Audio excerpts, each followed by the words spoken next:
I'm going to demo 3 of the features. The first one is security perspective. It's a widget that we came up with. It's called threat coverage. It's an overview of the coverage that you have in your environment. This is mapped to some Sigma rules that have been enabled through Illuminate packs. So at the moment, we have around 40 Sigma rules, and those 40 Sigma rules are mapped to different techniques and tactics from MITRE. MITRE is a framework used for detecting and documenting attacks. So this will provide you with a perspective on how secure your environment. We have the spider chart showing you all the different tactics that we cover at the moment. Here you can see that you're not 100% in all of them. You have more detailed view of all the tactics that exist. One of the purposes of having this visible is so that you can also do a call to action to the user so that they can go and then improve their coverage. So they haven't enabled all the Sigma rules to improve coverage. The first thing it's going to check is if you have installed the latest Illuminate bundle. This is checked in this environment. Then it's going to see if you need to enable something additionally. I'm going to go to the last step and then click on configure. And here you have a list of all the different Sigma rules that you could potentially enable. If I do a bulk selection, then I can go and enable all of them. And then the percentage here is going to be increased. So you can do this also selectively. If you go to one of the specific tactics, which are the techniques and sub-techniques under those tactics, and then you can go and simply enable the Sigma rules that belong to that one. For instance, here, I enable it, the percentage went up, and then I can go on and on.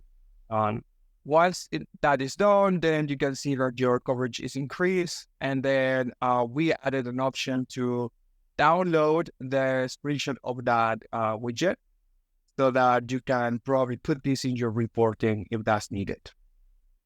That's what it is right now. With more content in the future, this will grow and show more opportunities for the user to extend to not just threat coverage, but also compliance, etc.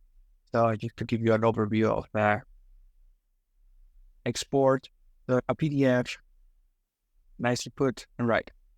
So that's the first feature. The second one I'm going to show you is our new reporting.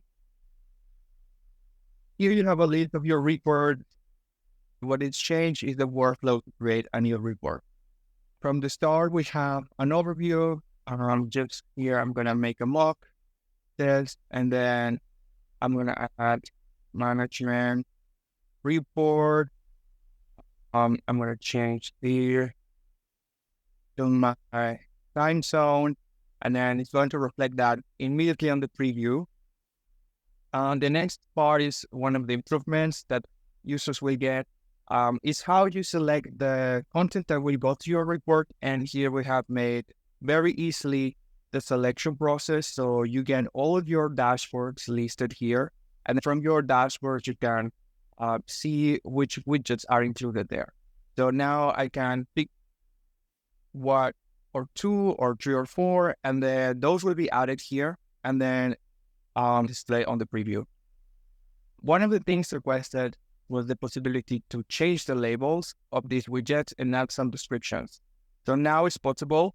So if I want to, for instance, update that, I will say Hermes license usage.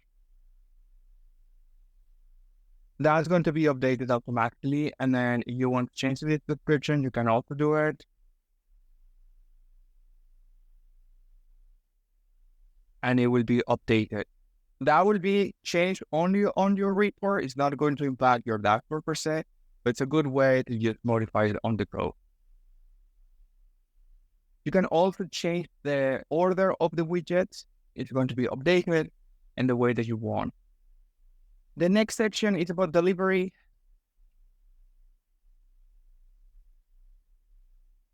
Check the monthly setup. When do you want it? And then that will also be executed. You check who should receive it, what is the subject, and then it will be saved for the future.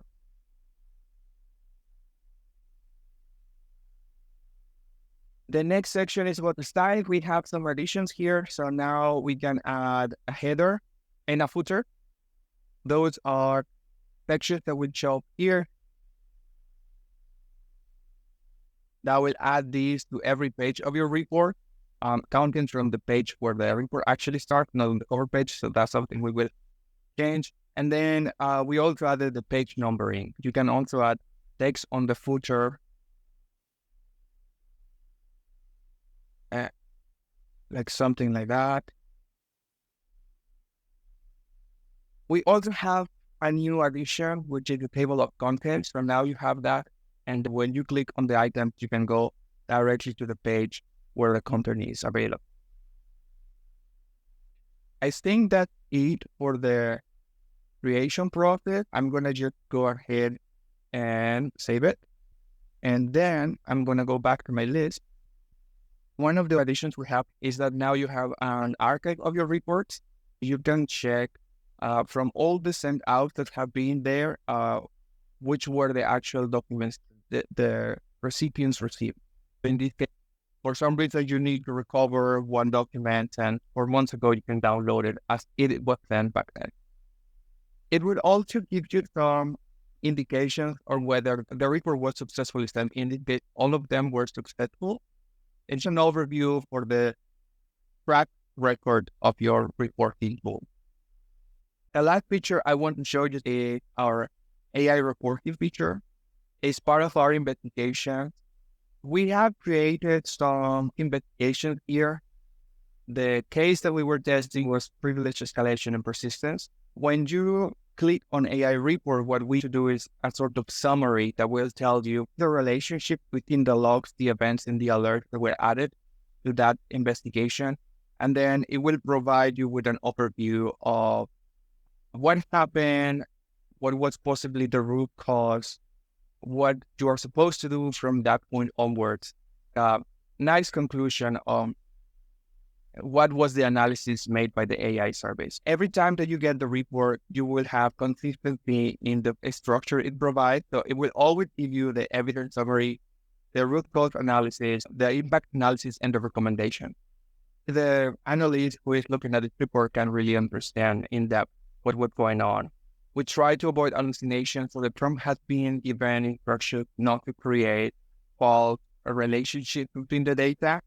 But in any case, every report and content generated by the AI should be checked for accuracy.